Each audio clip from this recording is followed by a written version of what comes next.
नमस्कार फ्रेंड्स, स्वागत आपन को मो चैनल को।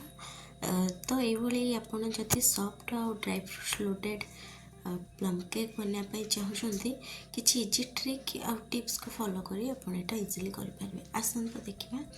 तो प्रथम मुझे ऑरेंज नहीं जोटा कि आम किसी ऑरेंज पिल काढ़ी। तो किसी ऑरेंज पिल सहित आम ये ऑरेंज जूस दरकार आमको। ଆପଣ ଏଠି ଚାହିଁଲେ 2-3ଟି ଅରେଞ୍ଜ ଜୁସ୍ ନେଇପାରିବେ। ଯେତେ ଅଧିକ ଜୁସ୍ ହେବ ସେତେ ଭଲସେ ବନିବ। ମୋ ପାଖରେ ଗୋଟେ ଥିଲା ତ ମୁଁ ସେଇଟାକୁ ହିଁ ୟୁଜ୍ କରି ଆପଣଙ୍କୁ ଦେଖେଇଛି। ଗୋଟେ ଅରେଞ୍ଜରୁ ମୋତେ ପାଖାପାଖି ହାଫ୍ କପ୍ ମିଳିଯାଇଛି ଜୁସ୍। ତ ସେଇ ହାଫ୍ କପ୍ ଜୁସ୍ରେ ମୁଁ କିଛି ଡ୍ରାଏ ଫ୍ରୁଟ୍ସ ଯେମିତିକି ଆପଣଙ୍କର ଆଲମଣ୍ଡ, କାଜୁ, ବ୍ଲାକ୍ ରାଇସିନ୍ସ, ହ୍ୱାଇଟ୍ ରାଇସିନ୍ସ, ଟୁଟି ଫ୍ରୁଟି ଆଉ ଚେରି ଆଉ ତା ସହିତ ମୁଁ ଡେଟ୍ସ ତାକୁ ସବୁ ଛୋଟ ଛୋଟ ପିସ୍ କରି କାଟିନି। सब से ऑरेंज जूस रे ही आम या बतुरे रखा जोटा कि आम यहाँ जिते समय बतुरेबा ऑरेंज जूसटा ड्राई फ्रूट्स जिते अब्जर्व कर नब केकटा से टेस्टी लगे। तो आम ट्राए करवा मैक्सिमम टाइम यहाँ बतुरा मुझे 4-5 घंटा पाखापाखि बतुरे रखीदे जेहेतु लाडुलर ता मध्य काम भी रोचे सी पुणी शोला आग प्रोसेस स्टार्ट कली। तो यहाँ आम बतुरे रखीदे जमीक ड्राई फ्रूट सबू आब्जर्व कर ऑरेंज जूसटा को भलसे आब्जर्व कर भलसे फुली जाए ड्राई फ्रूट्स गुड़ाक। एबे चलतु आम यार गोटे मसला रेडी करनबा जोटा कि प्लम केक रे भल टेस्ट दबा। तो ये मुझे 2 खंड नहीं छोट पीस्र डालचीनी नहीं आ 2टा गुजराती नहीं। तो डालचीनी गुजराती सहित आप चाहिए 2टा लवंग आउ गोलमरीच ये ने आ गोलमरीच क्वांटिटी बहुत कम रखिए 2-3टी गोलमरीच आ मुझे किसी जायफल को बहुत कम बस ये गोटे को 2 पिंच जमी हो पार जायफलटी ना प्लम केकटा पिता हो ध्यान देके पकेबे।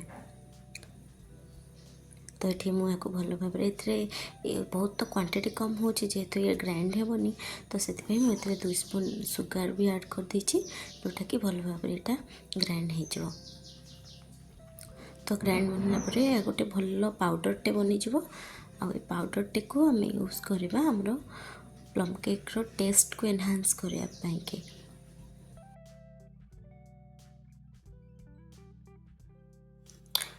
एबे आमे बेसटी बनवाई रेडी करिया तबे मु गोटे प्लेट नहीं प्लेट्रे आम प्रथम बेसटी को भल भाव छाणीदे जमीक आमर मुझे 1.5 कप नहीं आमर मैदा। तो 1.5 कप मैदारे मुझे 2 चम्मच मिल्क पाउडर देछि।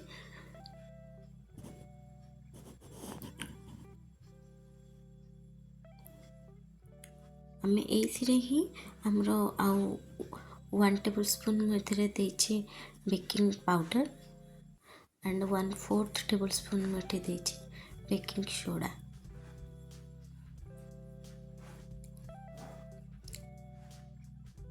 ये हम चाहिए 2 to 3 पिंच मुझे सॉल्ट दे पारे। तो मुझे सॉल्टा स्किप करछि। तो आपको भल भाव छाणी नहीं चलैला आम फाइन पाउडरटे गोटे बाहर जोटा को कि आम यूज करवा मो प्लम केक रे। चलतु बर्तमान प्लम केकटी बनइबार टाइम आसीगला। तो से प्लम केक गोटे भल कलर दरकार पाई तो आम फास्ट गोटे सुगार क्रिस्टाल बनइबा सुगार सिरपटे बनइबा जो कि मुझे रखी किसी सुगार नहीं ताको कैरामेलाइज कि मुझे किसी समय छाड़ी दूचे। सुगारटी आम कैरामेलाइज होला परे इथिरे आमे किसी पानी देके ताको भल भाव ठंडा करने की छाड़ीदबा। से पानीटी को आम रखी जोटा कि आम जो गोटे मसला पाउडर बनई से पाउडर पानीटा आप चाहिए ए दे पारे से। तो ये पानीटी को आमर सुगारटा केक रो कलर पाई भल हम आ भल टेस्ट भी यार गोटे आसो। तो यहाँ देखो पानीटा ठंडा हो गला धीरे धीरे।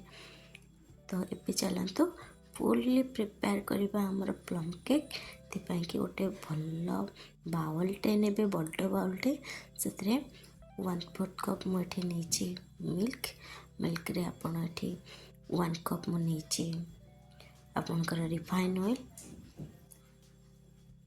तापर आम रखी जो सब ड्राई फ्रूट्स गुड़ाक देखिपे केते सुंदर भाव सब आब्जर्व कर नहीं ऑरेंज जूस टिके भी बाकी नहीं सब ड्राई फ्रूट्स आब्जर्व कर नहीं।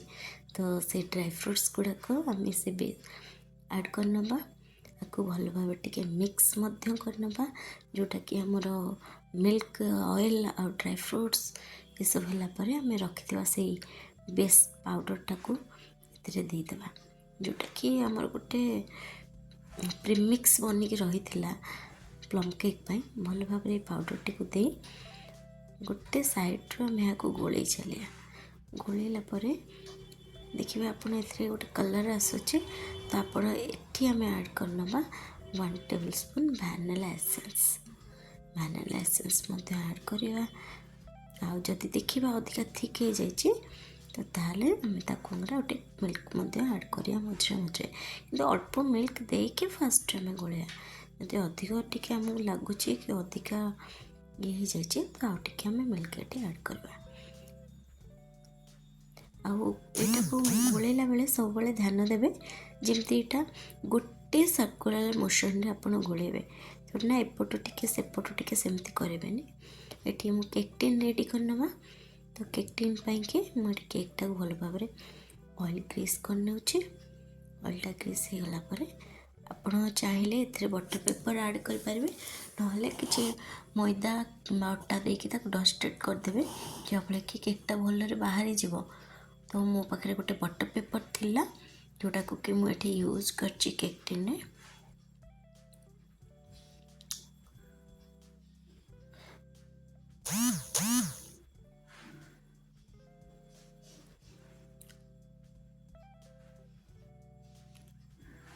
यही समय आपड़ गोटे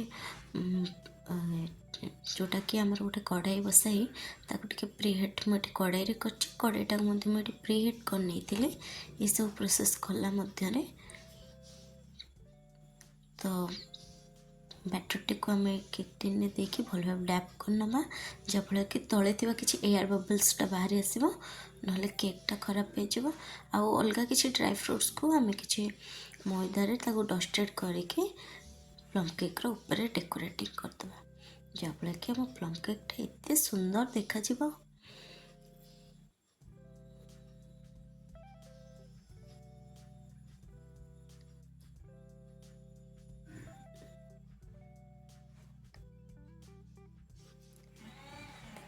प्लम केकटा आमर आखि की जी सुंदर लगे ता खाइबा को आहरी टेस्टी लगे तो मत तो जिते सारा केक अच्छी सबुठ मोर जब फेवरेट केक कह गले सी हूँ प्लम केक आ हाँ एटी आप राशि पकईदे देखिए ता टेस्टा केमती लगुच देखो मुझे गोटे बेस बन रेडी कर देती प्रीहिट होती कड़ाईटा तो ये मुझे बैटरटा को देदेली प्लम केकटा केक टिन रखी भल भाव ढक्कन देदेवी और ढक्कन देलापर तार जो गैस जीवाई जो बाटटा थाए सेटा को आपड़ केमती कौन कर बंद करदेवे जमती कि एयरटा तार पास न कर जहाँफल कि केकटा ये सुंदर भाव फुल बचे कहतुनि मु प्रति वर्ष केक बनाए ए वर्ष किंतु टिके लेट हो जाइए डिसेम्बर रे प्लम केक कहते कि मोपाई प्लम केकटा सेमती किसी मायना रखेनि सब बेले मो प्लम केक भारी पसंद अम्मा को मझे मझे बनई थाए आटे मु 45 मिनिट्स पाखापाखि है 45 to 50 मिनिट्स लगुच टाइम कहीं ना तादे ड्राई फ्रुट्स रोचे तो केकटा टे टाइम नहीं थाए तो ताको ठंडा हाँवाई पूरा छाड़देवे केकटे है जाए डिमोल्ड करेंगे आते सुंदर भाव ये डिमोल्ड हो जाए किसी असुविधा हेनी या डिमोल्ड कर बस साइड्रे खाली टे छुरी लगे दे साइडटा को टे फांका करदे सी आपे आपे बाहरी आसो कि असुविधा हेनी देखो कि सुंदर है सी मत काटापी भी इच्छा जाऊनी मो हाथ जाऊनी काटा तथापि मुझे काटिकी देखी देखो केते नरम लगुच से केते स्पंजी है सुंदर दिशुची